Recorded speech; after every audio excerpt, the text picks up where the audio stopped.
27.0, 3.2026, estamos no 5º ano e no 32º dia desde o início da invasão total. Sejam bem-vindos, eu lhes dou as boas-vindas ao relatório de situação. No relatório de hoje, vemos vários ataques ao redor da cidade de Kostjantinivka, de ambos os lados. Também vemos mais ataques à infraestrutura petrolífera russa, incluindo algumas que já haviam sido atingidas e agora sofreram mais um golpe, além de uma breve análise da economia russa. Vemos que o Kremlin de Kostjantinivka agora precisa implorar para algumas pessoas, entre outras coisas. Na região sul de Kostjantinivka, as forças ucranianas atualmente não apenas estabilizam a defesa, mas também começam cada vez mais a avançar por conta própria. Relatos indicam que lá está sendo feito um esforço ativo, não apenas para bloquear os movimentos russos, mas também para flanqueá-los e pressioná-los lateralmente. Estamos falando desta direção de ataque. Os russos conseguiram conquistar nos últimos dias aproximadamente este trecho, a partir daqui avançando mais ao norte, ou seja, basicamente esta área aqui. E tentam a partir dali conquistar o bairro a oeste, assim como avançar ainda mais para dentro da localidade. Aqui, os ucranianos estão bloqueando principalmente de forma bastante forte. Aqui é mais difícil bloquear, principalmente pelas rotas de abastecimento. Os russos também continuam atacando, aqui no oeste do Rio, tentando cortar a ligação logística ucraniana, o que faria com que o próximo passo fosse o cerco desta localidade aqui, algo que os ucranianos, é claro, agora tentam impedir. Em vez de simplesmente resistir como de costume e recuar no último momento para causar o maior número possível de baixas aos russos, eles agora estão atacando ativamente por conta própria.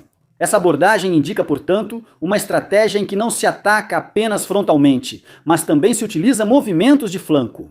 O objetivo parece ser prender as posições russas localmente e restringir sua liberdade de movimento. Essas manobras são mais eficazes quando o inimigo está preso em posições fixas, como ao longo da estrada, com poucas opções de recuo. Especialmente em áreas urbanas e semi-urbanas ao redor de Kostjantinivka, esse tipo de situação pode se agravar rapidamente. Se cortarem partes do abastecimento ou da retaguarda, as unidades afetadas logo ficam sob mais pressão, mesmo sem cerco total. A situação atual indica, portanto, uma mudança de iniciativa neste trecho local. Em vez de uma defesa pura, surge um quadro de combate em que as forças ucranianas tentam inverter a dinâmica e forçar as posições russas a assumir um papel reativo. Segundo o Estado-Maior, forças ucranianas atingiram instalações centrais da refinaria russa em Kryvyi. O ataque do dia 26 de março teve como alvo várias unidades de processamento da instalação. Entre as áreas afetadas estão as unidades primárias de destilação, essenciais no processamento do petróleo bruto. Além disso, instalações para o tratamento hidrogenado, para uma produção de betume e para fracionamento de gás também teriam sido danificadas. Com isso, várias etapas do processamento dentro da mesma refinaria são afetadas ao mesmo tempo. A refinaria em Kryvyi está entre os locais de processamento mais importantes da Rússia. Instalações como essa servem como a primeira e principal unidade de processamento, onde o petróleo bruto é separado em diferentes frações. Se essa etapa falhar ou for limitada, isso terá impactos imediatos em todos os processos subsequentes. O dano simultâneo a várias unidades especializadas indica, portanto, um ataque que não se limita apenas a estoques ou áreas individuais, mas visa a funcionalidade de toda a cadeia de processamento. Assim, o efeito pode não se limitar localmente a produtos individuais, mas pode afetar significativamente o desempenho geral da instalação. O ataque, portanto, faz parte de uma série de investidas contra a infraestrutura relacionada à energia, nas quais cada vez mais não apenas os estoques, mas também processos industriais complexos estão sendo alvo. Depois que já houve ataques a portos russos centrais no Mar Báltico há poucos dias, esse desenvolvimento continua agora. Com Primorsk e Ust-Luga, dois dos mais importantes pontos de transbordo para exportações de energia russa, estão novamente em foco, e justamente dois daqueles que já haviam sido atingidos nos últimos dias. Relatórios recentes mencionam nova onda de ataques em Primorsk e Ust-Luga, com grandes incêndios nas áreas industriais. As imagens mostram forte fumaça, indicando incêndios contínuos em partes da infraestrutura. a situação em Primorsk se destaca. Lá, além de um incêndio em terra, também teria ocorrido um fogo em pelo menos um navio no cais, que já foi extinto. Isso mostra que não apenas as áreas de armazenamento, mas também os processos imediatos de carregamento e descarregamento, a interface entre o porto e o transporte, foram afetados, porque os terminais são, para o lado ucraniano, alvos de alto valor, já que sem terminais os navios não podem ser carregados, e sem navios carregados não se pode ganhar dinheiro. A imagem do tempo está mudando da simples capacidade de armazenamento para elementos funcionais do sistema de exportação, quando, além dos tanques de armazenamento, navios ou instalações de cais também são danificados, isso afeta diretamente a capacidade de realmente carregar e transportar o petróleo e os produtos. Os ataques em rápida sucessão aumentam a pressão nos pontos de conexão, pois as opções de desvio na região são limitadas e danos repetidos podem atrapalhar mais os processos. Os ataques aos depósitos de petróleo russos e produtores de energia continuam. Tudo isso não é algo que estamos observando apenas há alguns dias, mas sim há quase 2 anos, praticamente toda semana. E além disso, está ocorrendo uma guerra de desgaste absoluta, que mal avança, custa enormemente à Rússia e não tem fim à vista. Não importa se são materiais, pessoas ou recursos financeiros que a Rússia está perdendo aqui, a Rússia não é um país com um alto produto interno bruto. Por outro lado, tem uma inflação alta, impostos elevados e uma renda média baixa de cerca de 800 euros por cidadão. Isso, é claro, torna muito difícil para um morador russo levar uma vida normal quando um pedaço de manteiga já custa quase 4 euros e até mesmo alimentos básicos como batatas ou cebolas continuam subindo de preço.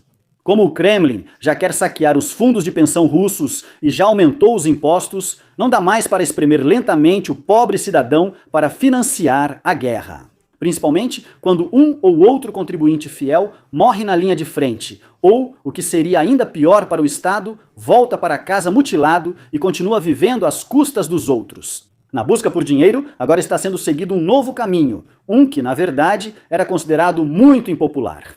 Putin pressionou oligarcas russos a contribuírem financeiramente com o Estado em reuniões fechadas. Isso ocorre pela situação orçamentária ajustada, agravada pelos altos custos contínuos da guerra. De acordo com o Financial Times e o portal The Bell, após a reunião, o foco foi especificamente o financiamento dos gastos militares e a continuação da guerra. Nesse contexto, foi relatado que o empresário Suleiman Kerimov teria prometido um pagamento de cerca de 100 bilhões de rublos. O Kremlin nega oficialmente essa versão dos fatos. O porta-voz Dmitry Peskov também declarou que a iniciativa não partiu do presidente, mas sim, naturalmente, de todos os empresários corajosos e leais. Paralelamente, as condições econômicas se agravaram. A queda nas receitas provenientes da exportação de energia, intensificada por ataques repetidos à infraestrutura correspondente, coincide com altos gastos do governo. Além disso, há os efeitos das sanções ocidentais e uma dinâmica econômica mais fraca. Medidas como o aumento do imposto sobre valor agregado no ano passado mostram que já estão sendo feitas tentativas de encontrar fontes adicionais de receita. Mas, naturalmente, as perspectivas de fato permanecem limitadas. A OCDE espera para este ano apenas um pequeno crescimento econômico, de cerca de 0,6%. Na combinação, surge um quadro em que o Estado depende cada vez mais de fontes alternativas de financiamento, enquanto a necessidade financeira permanece alta devido à continuação da guerra. E agora eu gostaria de acrescentar algo aqui antes que alguém escreva nos comentários. Já imagino comentários como: poxa, eles estão em guerra, a guerra não vai tão bem, mas ainda assim tem crescimento econômico de 0,6%.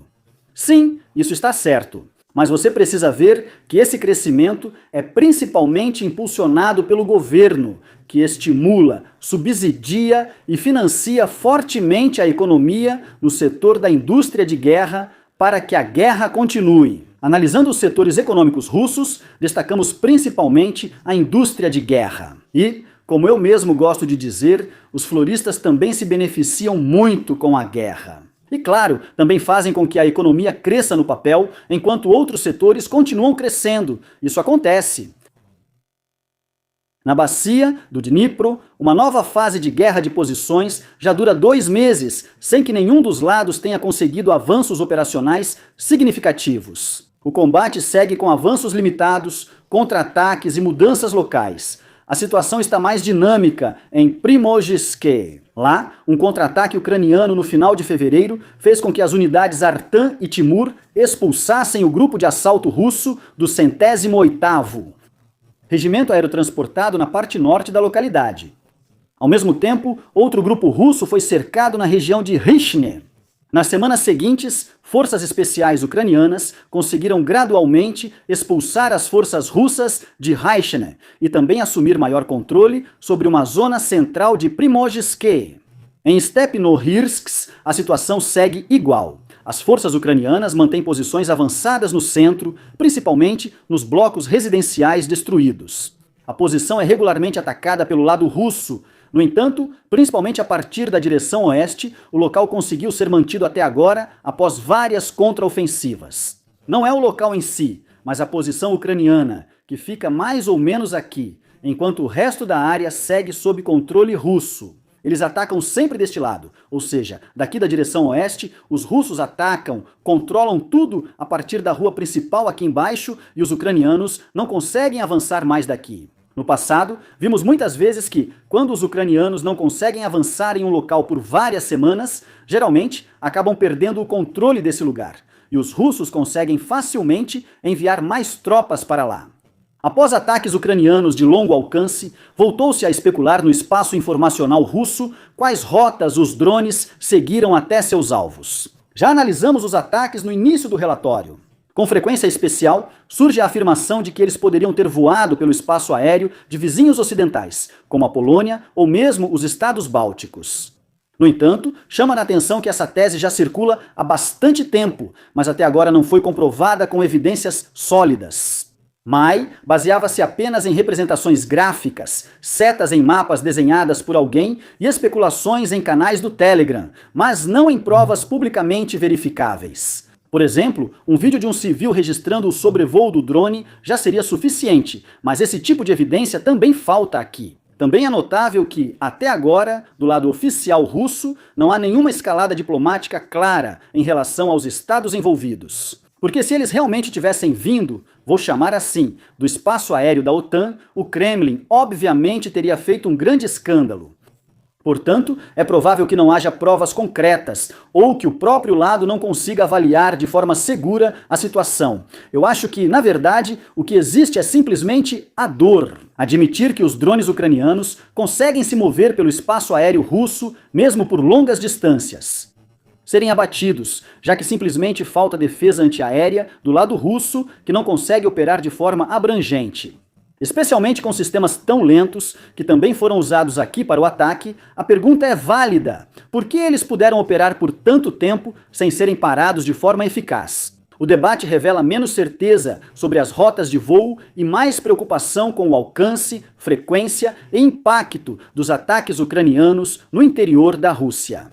Imagens do comissário militar ucraniano indicam que forças ucranianas estão atacando sistemas de mísseis russos na Crimeia. O material divulgado deve documentar vários acertos bem-sucedidos que ocorreram ao longo do último mês. 6 acertos foram registrados nas últimas semanas, incluindo os sistemas táticos Iskander e de defesa costeira Bastion. Em um caso, deve ser claramente visível como um depósito associado foi atingido, assim como um sistema Bastion-M sendo atacado. Outro, que é associado a mísseis modernos, é listado aqui. Isso é algo notável neste caso, pois desta vez trata-se de sistemas que são usados tanto para ataques ao território ucraniano quanto para o controle de áreas marítimas. O combate atual não se limita a plataformas individuais de defesa aérea, mas foca principalmente em sistemas de ataque e sistemas de defesa. Destaca-se ainda a frequência dos acertos em pouco tempo, com ataques repetidos a sistemas semelhantes recentemente. Isso mostra que esses locais foram identificados e atacados novamente de forma direcionada. Isso exige reconhecimento eficiente e capacidade de agir com precisão, mesmo em áreas muito protegidas. Com isso, agradeço a todos os assinantes, a Cerâmica e a Augen Crew. Um agradecimento especial ao Tenente Coronel Reneck, Cília Dietrich, Ferdi e Meyerhofer. Não se esqueça de se inscrever, curtir e comentar. Até o próximo relatório de situação.